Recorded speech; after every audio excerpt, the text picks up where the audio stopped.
It's a beautiful January day, grey, a little bit overcast and also a little bit misty. The sort of day that most people tend to think of as horrible, ugly English day.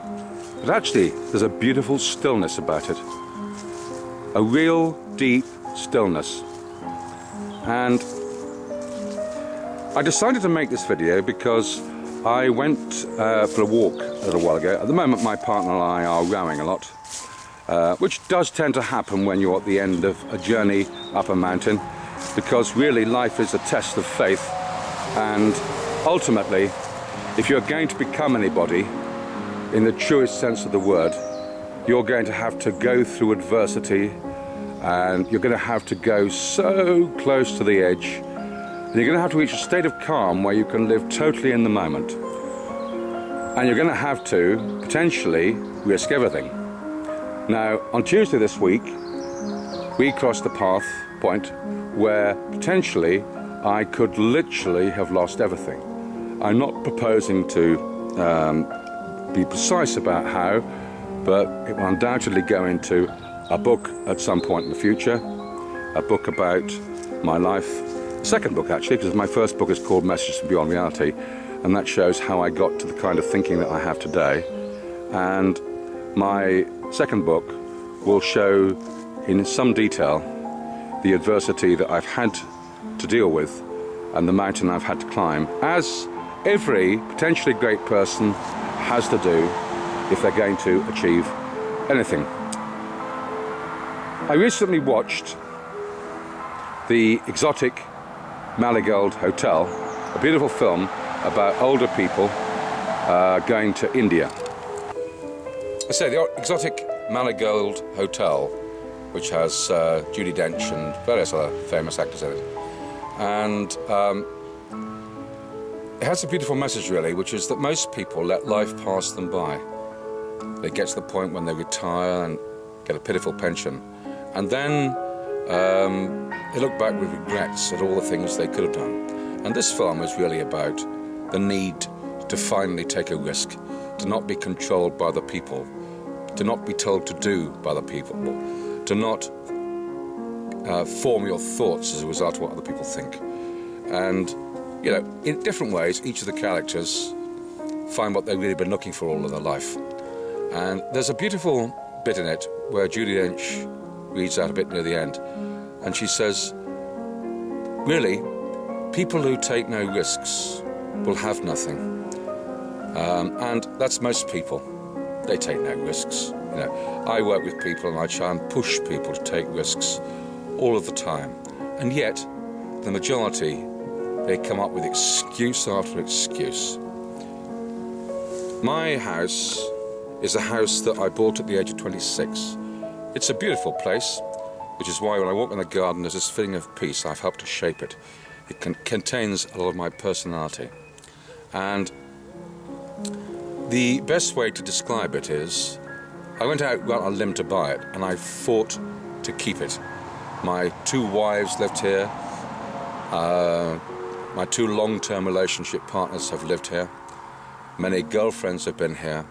My mother came here and loved it, and you know, it was one place she loved. And when she died, I was able to finally convert the cellar, which had been a waterlogged catacomb for 18 years. My father died 2 days before I got it. He never saw it. My grandfather, who was the designer of the CND logo, the famous peace symbol, and was imprisoned in the war, came here in the months before he died. It's a place of peace and harmony. And when you stick your neck out and do something that seems to other people insane, it gives you something to fight for. So this video, as I say, is really about overcoming adversity and the sense of peace and tranquility that you get.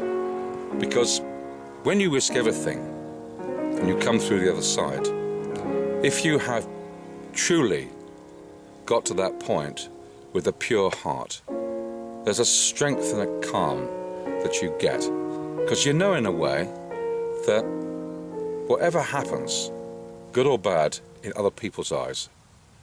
You're going to a better place, in whatever that means. And whatever fate feels, the talents, the gifts, the soul you have can achieve the greatest good within this world. So, this is a little walk that I do sometimes. Just helps me to think. Change of space, a change of air. And it kind of in a strange sort of a way epitomizes life in a minuscule way, really. You start out in the light, then you encounter the dark. You have to go through some trickier little spots. You have to duck and dive, as I will do when I go through here, and yet you keep on walking and you keep on moving forward, and gradually your belief and your power increase. And then, from time to time, you get the opportunity to stop on a ledge on the way up your mountain. Or you stop and you see something of beauty, like some snowdrops coming up. You learn where to put your feet in order that your sense of intuitive where to put your feet safely actually becomes more precise. When my wife died in 2000, in a rather tragic way, but in a way that was her time, I put this little stone in my garden in her memory. Now, she's not buried here, she's buried near Bedford. It's a beautiful, peaceful spot and kind of holds that energy to this place. And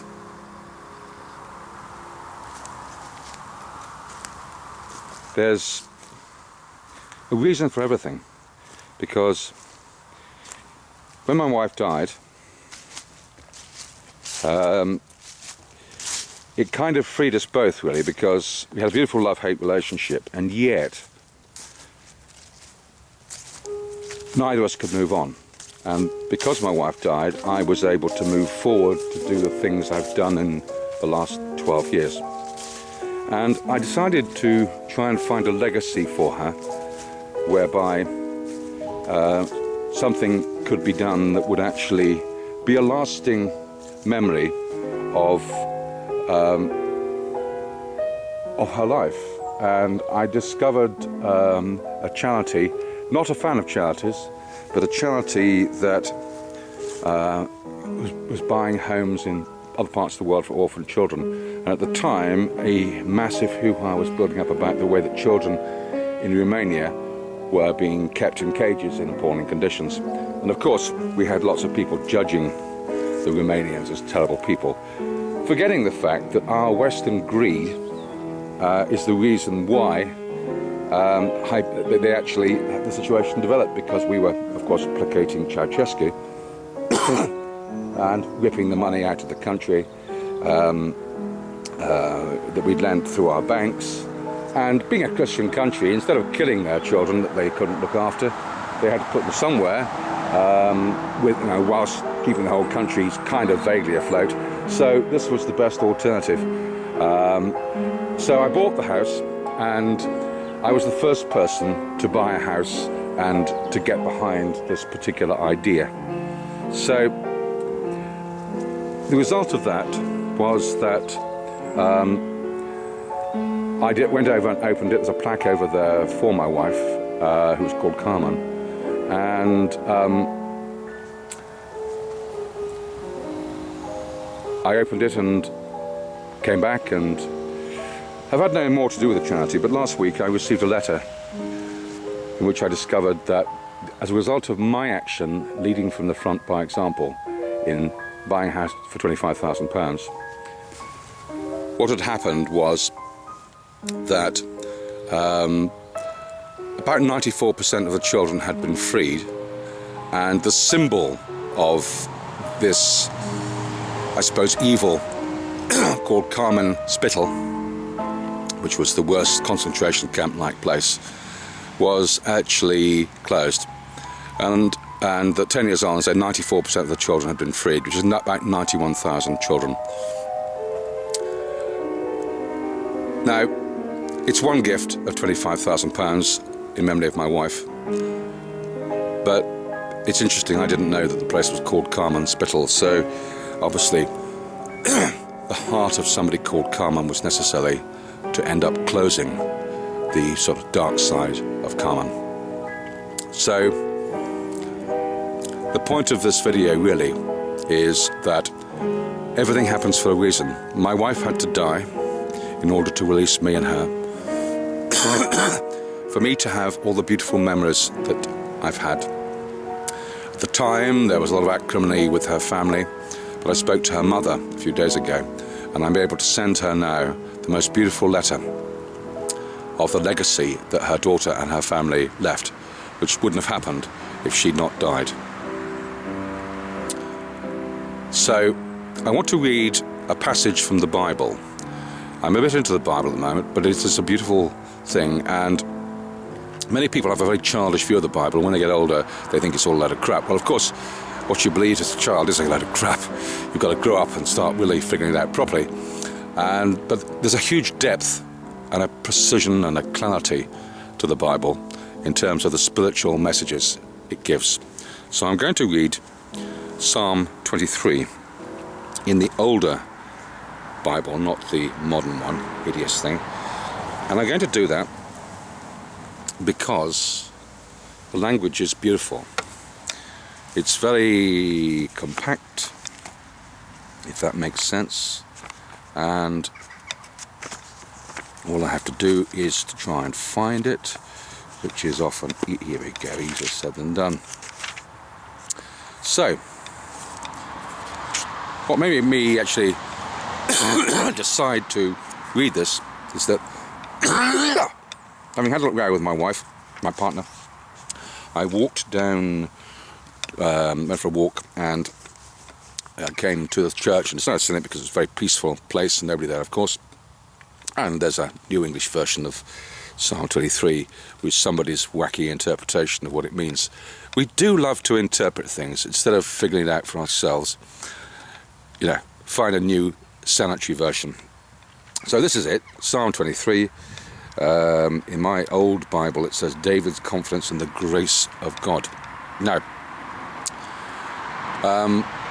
many people, including me for many years, were uncomfortable with the word God because you associate it with sort of do-gooders and priests and churches and things like that. So you could substitute the word God for forces of nature, or the force, or the great intelligence, or time lords, or the collective unconscious, or whatever. But I've reached a point where I'm happy to accept the word God, because it seems to me that I'm becoming more and more aware of a shadowy force in everything, a connectedness that we all have to each other. And the spooky way that coincidences happen, you see signs, you're drawn to the right place at the right time in ways that frankly cannot be explained rationally or put down to coincidence.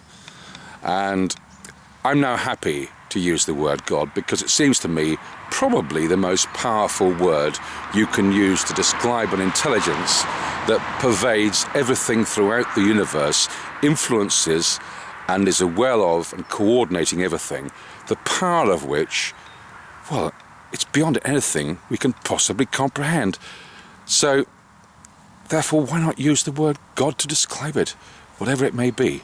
So, Psalm 23. The Lord is my shepherd, I shall not want. He maketh me to lie down in green pastures. He leadeth me beside the still waters. He restoreth my soul. He leadeth me in the paths of righteousness for his name's sake. Yea, though I walk through the valley of the shadow of death, I will fear no evil. For thou art with me. Thy rod and staff, they comfort me. Thou preparest the table before me in the presence of mine enemies. Thou anointest my head with oil, my cup runneth over. Surely goodness and mercy shall follow me all the days of my life, and I will dwell in the house of the Lord forever. The beauty of that language, the unbelievable poetry of it, the inspiration in it, cannot be bettered. And whatever force inspired the original King James Bible, the first translation from Latin, well, it had a beautiful way with words to create a timeless, succinct, condensed few verses that sum up the journey through adversity to the achievement of your full potential. Thanks for watching.